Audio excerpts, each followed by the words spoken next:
Hollywood está en guerra con los nerds y he llegado a esta conclusión después de varios años de ataques fans tóxicos por parte de equipos de producción, a través de la prensa y las redes sociales, y de ver cómo profesionales apasionados por las obras originales de fantasía y ciencia ficción son silenciados y en última instancia apartados de los proyectos que las adaptan.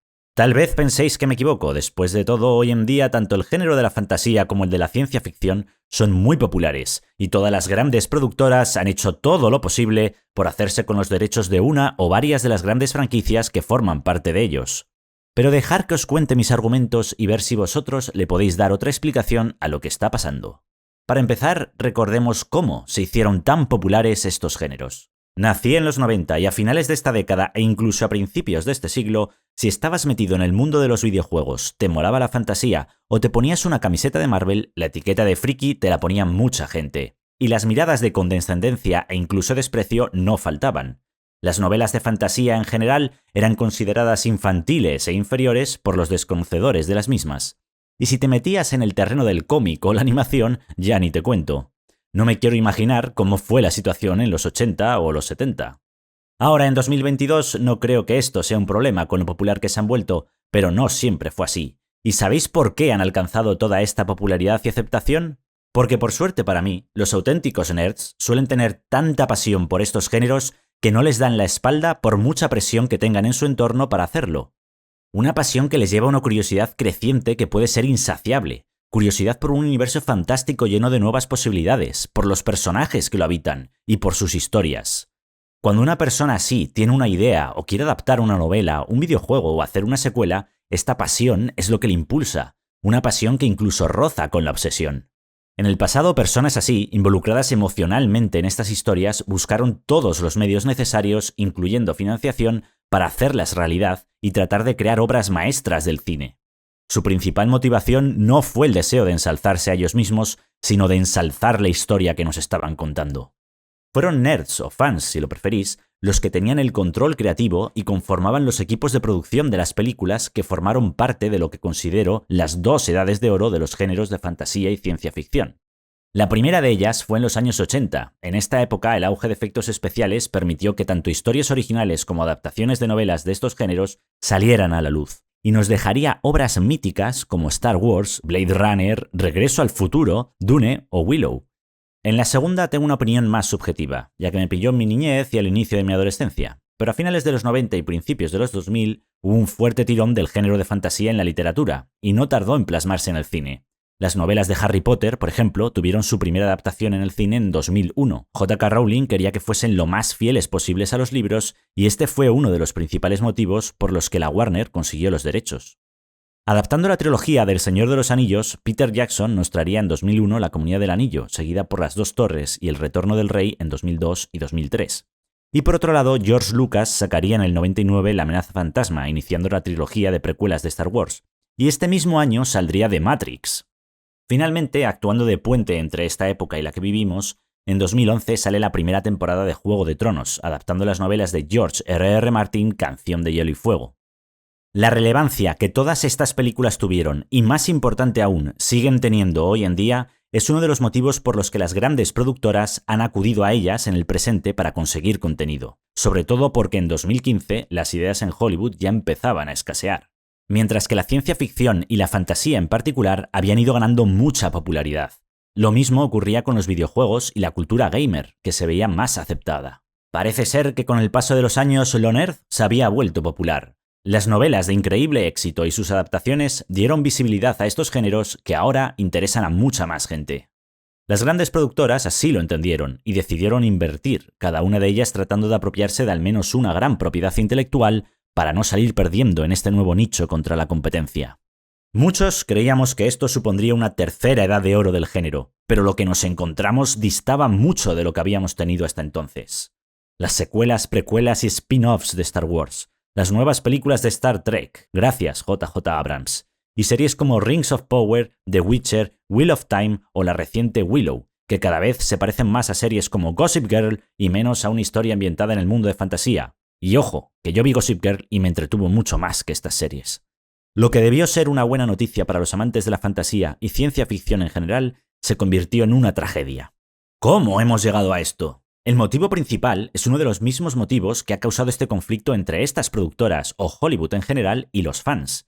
Y es que tanto estos estudios que cada vez influyen más en los aspectos creativos de sus producciones, como las personas a las que eligen para dirigir estos proyectos, o no entienden el género de fantasía o directamente lo desprecian. Y es que showrunners, directores y guionistas que están a cargo de muchas de estas nuevas producciones distan mucho de ser fans de las obras de las que provienen ni de los géneros a las que pertenecen.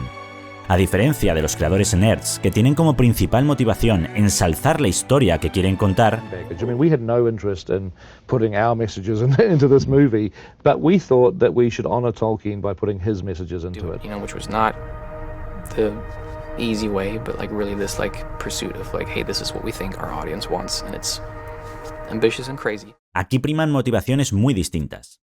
El dinero, la legendaria audiencia moderna y la fama personal por encima de todo lo demás, y sobre todo por encima de la historia. Hollywood pone al timón gente que no disfruta ni entiende estos géneros. ¿Cómo puedes afirmar tal cosa, Elf? ¡Eres un ignorante! Querido espectador, desconozco muchas cosas en este mundo. Cualquiera que me conozca puede afirmar que me falta un tornillo. Pero aunque use gafas y a veces hago oídos sordos a los consejos que me dan, aún puedo ver y escuchar. Y este año he tenido que ver y escuchar mucho de esto. El vestuario de los personajes en estas producciones de fantasía modernas parece recién salido de la tintorería. Las armaduras de combate se parecen más a los disfraces que llevaba yo a los carnavales de mi escuela en primaria que a una armadura real, aunque al menos los disfraces que yo usaba eran de mi talla. Los personajes se mueven de un lado a otro del mundo más rápido de lo que se tarda en llegar del centro al aeropuerto de Barajas en Madrid. Y en tribus y aldeas medievales hay más diversidad sociocultural de la que puedes encontrar en cualquier ciudad del mundo, salvo tal vez Londres o Nueva York. Si hay algo importante en el género de la fantasía y la ciencia ficción, a mi parecer, como random youtuber, es que los mundos sean verosímiles. Puedes meter toda la magia, fantasía o dragones que te apetezca, pero tiene que haber una explicación detrás, o tu historia deja de ser buena para ser un mal chiste, por mucho que pongas al típico personaje que se burla de la propia trama que estás contando en pantalla. Así que si no encuentras una explicación para teleportar personajes de un lado a otro, que tu vestuario esté más limpio que la ropa que exponen en Zara, y que cada miembro de tu tribu de ermitaños parezca salido de un rincón distinto del mundo, no lo hagas.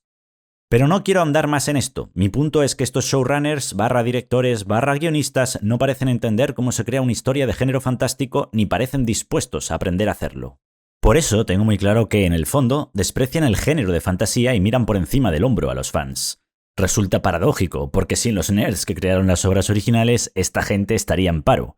Modestia, gratitud, humildad, digamos que no son valores al alza en el Hollywood actual. Ahora ellos tienen razón o tú eres un tóxico. Esa es nuestra elección. ¿En qué me apoyo para afirmar que desprecian el género y a los fans, además de lo terriblemente producidas que están en sus obras y la falta de respeto que tienen al material original? Pues probablemente se pueda intuir por la manera en la que, después de recibir críticas argumentadas hablando de todos los problemas que tienen estas obras, las productoras de estas series y películas y su reparto hacen declaraciones y campañas de marketing en las que nos tachan de puristas, machistas, racistas, homófobos, en fin, lo que toque en la producción de turno, aunque lo resumen con un tóxico generalmente en los titulares.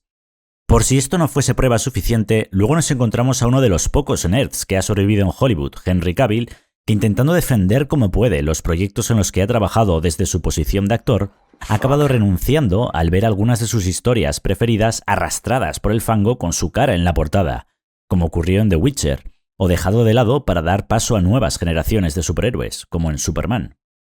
Si después de los ataques que los fans hemos recibido, incluso tratándose de actores como Henry, o la destrucción del legado de autores como Tolkien o George Lucas, acompañados de campañas insultantes hacia los propios fans de estas franquicias, no es prueba suficiente de que Hollywood está en guerra abierta contra los nerds, no sé qué más razones puedo daros. Pero sí creo que las cosas han cambiado este año. Sí, hemos tenido series realmente desastrosas, y las primeras críticas de Blood Origin no pintan bien para el fin de año, pero siento que las cosas han empezado a cambiar. Siempre hay fans que van a ser críticos de una adaptación. Pero esta vez no son unos pocos ante una obra que no ha seguido el canon, o unas precuelas que no estaban a la altura de las originales. Siento que esta vez la respuesta es mucho mayor, y en un frente unido, porque incluso gente que no es tan seguidora de estos géneros, pero que ya está familiarizada con ellos después de años de Harry Potter o Juego de Tronos, están levantando la voz. O espectadores que simplemente ponen alguna serie en Netflix de vez en cuando y están hartos de ver las mismas tropes de siempre con personajes planos y sin trasfondo. En mi opinión, subestimaron el respeto que se le tiene al legado de Tolkien y esto marcó un punto y aparte. Si hubo fuertes críticas por parte de algunos fans hacia las películas de Peter Jackson, ¿qué esperaban sacar de una serie tan mediocre y irrespetuosa? En cualquier caso, ahora Hollywood ya no está marcando su agenda de manera unilateral, y las campañas de marketing llenas de odio y malas intenciones ya no son suficientes para aplacar la mayoría de la opinión crítica. Ni tampoco la compra de críticos de cine profesionales significa nada ante el auge de opiniones libres en las redes sociales. Podrán argumentar y poner excusas, hablar de audiencias modernas o de inclusión y diversidad en el mundo del entretenimiento, pero al final la calidad y la falta de pasión a la hora de hacer estas producciones les retrata más allá de todo lo que puedan contarnos. Porque a pesar de todo, aun en estos tiempos tan superficiales, aún hay profesionales y fans que tienen la pasión que se necesita para hacer una buena producción de fantasía y ciencia ficción. Tenemos ejemplos en todos los géneros de lo que se puede conseguir poniendo el empeño y la persistencia necesaria para crear una obra de arte. Lo he experimentado de manera personal en el cine, cuando vi la nueva adaptación de Dune, que me hipnotizó. O a finales del 2021, cuando la serie de Arcane se estrenó y me dejó boquiabierto, revolucionando la animación y con un nivel de detalle que sorprendió por su calidad narrativa y por lo mucho que emocionaba. Esta serie sí que fue creada por auténticos artistas y gente realmente apasionada por su obra. Ni los showrunners ni el estudio de animación Fortiche habían hecho anteriormente una serie así, y su única experiencia consistía en vídeos musicales y de marketing. Os dejo en la descripción el enlace a la primera parte del documental de cómo se creó, que me tuvo casi tan boquiabierto como la propia serie. ¡Qué demonios! Ya que me he venido arriba voy a mencionar también al equipo creativo de Square Enix, que con Naoki Yoshida a la cabeza consiguió convertir un auténtico fracaso de videojuego, el Final Fantasy XIV, en uno de los mejores, con una historia que es una obra de arte en mayúsculas. También os dejaré el link del documental que cuenta cómo revivieron esta franquicia. Porque si algo me motiva es ver cómo todos estos profesionales del entretenimiento lo dieron todo para contar su historia. Una historia de la que están orgullosos y que les acompañará toda la vida. Irónicamente, ellos sí que pasarán a la historia, y lo harán precisamente porque no antepusieron sus intereses personales ni cualquier influencia externa sobre lo que les apasionaba, y volcaron todas sus energías en desarrollar y mostrarnos sus obras en las que expresaron todo su arte.